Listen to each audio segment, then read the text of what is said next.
Welcome to Ask GCN Anything. This week I'm joined by Stat Attack John. Hi everybody. Who has stepped out of the screen behind me. And let's get started straight away with this question from Callum Sutton, who asks, is there any significant difference between a triathlon bike and a time trial bike? And clearly a lot of you do want to know the answer because I have 24 thumbs up. John, what are the differences? Well, there are some. That's mainly because of the regulations from the different sports. So triathlon has different rules to the UCI, but triathlon is also segmented into different areas. So I think in an Ironman, you'll have different rules from an ITU event, that kind of thing. Frames in triathlon quite often become more, dare I say, adventurous than in certain other aspects of it. Frames integrate hydration systems, that kind of thing, and yeah, they look quite wild and wacky. So triathlon bikes can actually therefore be more aero than a time trial bike used in a UCI race? Yes, I mean the UCI have relaxed their rules recently, so I think maybe we'll see some of those some of those frames which we saw back in the mid-90s reappear. So the more adventurous designs might come back. In the meantime though, you should check out this stunning example of a UCI legal time trial bike. It's Tony Martin's Kraftwerk inspired Canyon. This is the very, very special Canyon Speedmax CF SLX of World Time Trial Champion Tony Martin of Katusha Alpecin. This could well be one of the trickiest bikes at the Tour de France. Now, before we get started with the prototype one-off components that are littered all over this bike, let's tackle that paint job. That is super cool. Okay, next up is a question from Silviu Sveta, #talkback. Does having an aerodynamic face help on descents compared to a round face? Well, that's a great question. We've never thought about that. We've never even kind of gone down the road of how could we answer that. What are your thoughts on it, John? I mean, I'm not sure if cheekbone surgery is a great idea for this, to be perfectly honest with you, because you may well hinder your breathing. What is an aerodynamic face? Yeah, I don't know. I mean, do you have to squash it in a vice? I guess it'd be one like a bird's head with a beak, wouldn't it, to cut through the wind? Yeah, I mean there are some riders in the past who've been nicknamed, the Falcon, the Eagle of Toledo, things like that. So, I mean, we're going to have a look at their photographs, their faces, and see, do they have a bird-like face? Is there an aerodynamic face type? Anyway, although we haven't looked at that, we have done a lot of GCN Does Science videos where we've explored the issue of aerodynamics. And in this video, Dan and Simon find out, does being more aerodynamic help you to climb faster?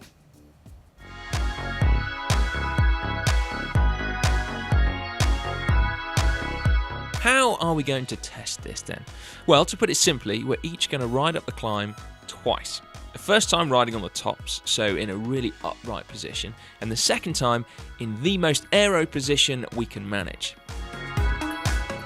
Quick fire round now, John. First up, we've got this one from Jeff Heamy. I thought you could answer this one particularly well. It says, how does Dan get better looking as he gets older?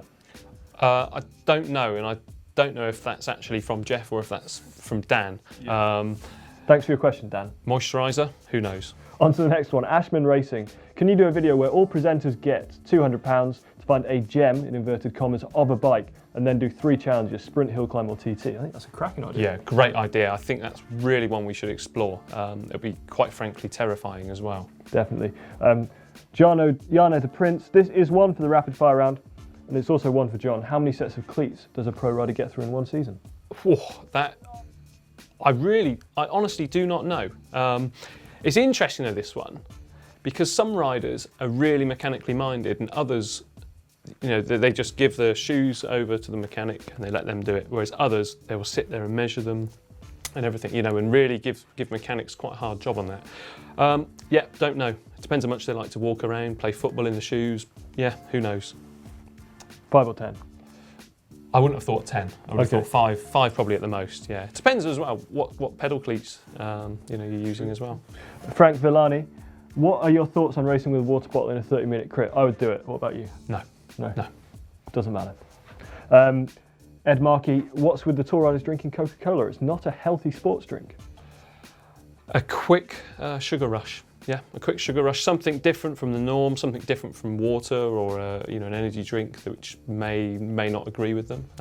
Normally you'd see that towards the end of the stage or in the feed zone, just something else, in the musette. Because they burn a lot of calories and they like the taste, I guess. Yeah, I guess it's something, yeah. Um, More of a mental thing. Cameron McGuinness, other than Lotto, is there any significant similarity between Lotto NL Jumbo and Lotto Soudal? Both from the Benelux. That's about it, really, on that. True. Yeah, they're both lottery companies, but that's probably about it. Yeah, definitely. Graham Thompson, how does passport control work for races that cross between borders during the stage of a race, like the opening stage of the Tour? With the Tour, that's in the Schengen zone, so once you're in one country within Europe, you can then pass freely to the other one. I did the Tour of Serbia almost 10 years ago, and it crossed into Bosnia, so you had to give your passport in at signing on that morning, Wow. and they stamped it for you. Well, there we are. There we go. So sometimes you have to give your passport to the race organisers.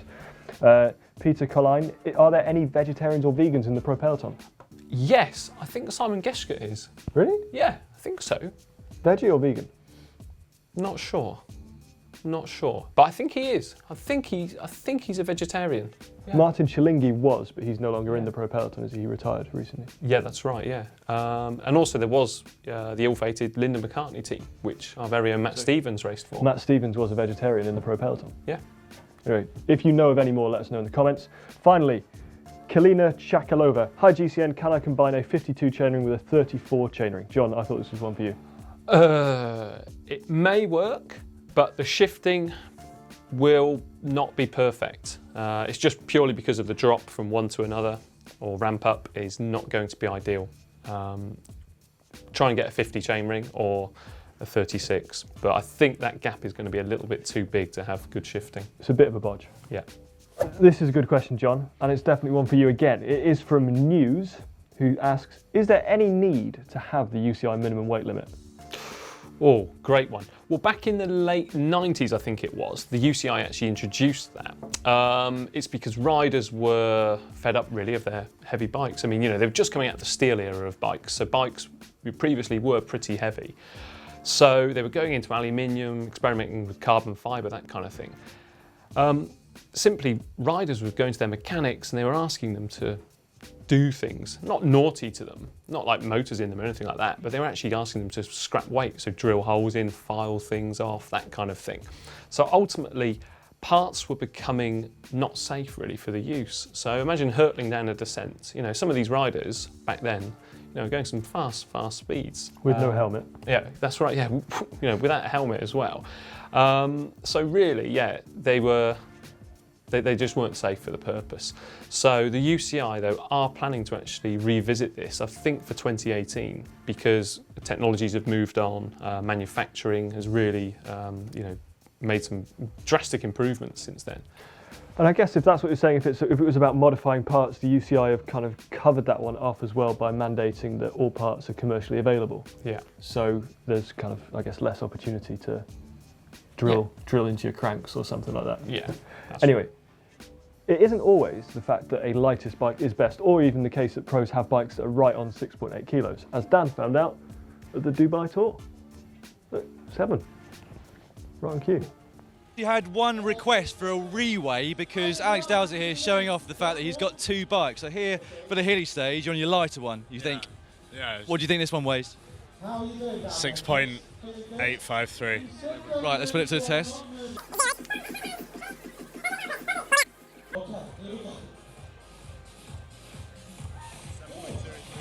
7.030, so only, 100 grams lighter than the other one? Yeah. Could make a difference though. Yeah, I hope so. And it's got, I think the geometry is a little more suited for climbing and races like classics and stuff. So I've got the option of both, depending on what days ahead. Quite lucky, really. Cool. Thanks very much indeed. Cool. Cheers, Dan. Okay, next up, this is a regular question we get. This one's from Pim Hoinen, #talkback. How can I become a better climber in a place without mountains or hills? Well, there is a long and distinguished history of incredible Dutch climbers, John. Have you got some names? Yeah, you had Joop Zoetemelk. He was King of the Mountains back in the 70s, I think. I think he won the King of the Mountains in the Vuelta, in fact. Holland has had some fantastic climbers for a country which is, renowned for being flat. Some of it even under seawater, in fact.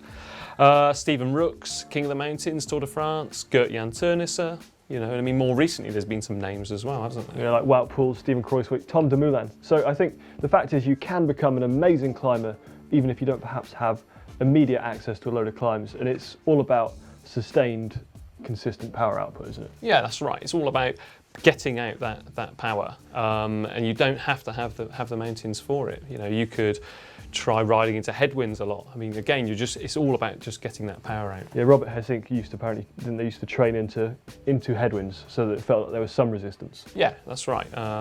Towing old tyres, I've heard of riders even doing that. You know, as daft as it sounds, I have heard of riders putting a car tyre on a rope around the seat post and riding. I wouldn't like to see the... I'd love to see photo evidence of that. Yeah. But if instead of training for the hills, you want to climb faster without training, which I think we probably all do too. Definitely. Check this one out.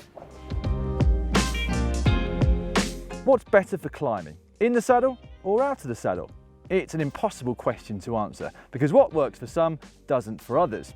However, what we would suggest is spending around 95% of your time in the saddle, but deliberately getting out of the saddle every so often. Just to use slightly different muscle groups and give your other muscles a break.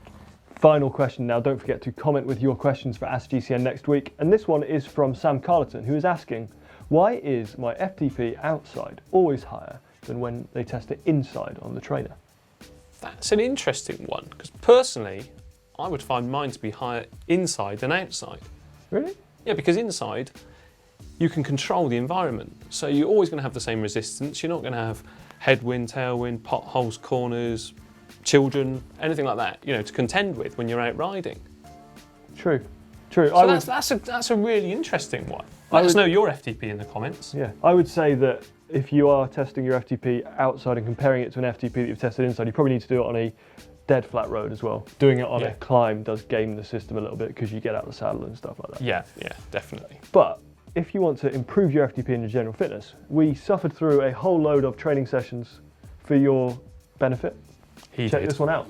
Okay, welcome to GCN's Short Climbs indoor training session. It's short, it's going to be sweet, it's going to be a little bit painful, but again it's going to be some fantastic miles in the bank, all about working on your ability to ride the short, sharp climbs, the kind of climbs we see perhaps in the Tour of Flanders, over in Tuscany, or even in the Ardennes. There we go, another Ask GCN Anything and John's first ever video, so don't forget to hit the thumbs up button, share, and do leave your questions, maybe even for John, down in the comments. Click or tap on our logo, which is on screen now, to subscribe to the channel, and on screen is also a link to our shop. To see 6 reasons why cycling mechanics trucks are cool, just click right here, and John, point to a video you want to shout out. Mark Beaumont and Cy. Okay, where's that? Just here. Thumbs up.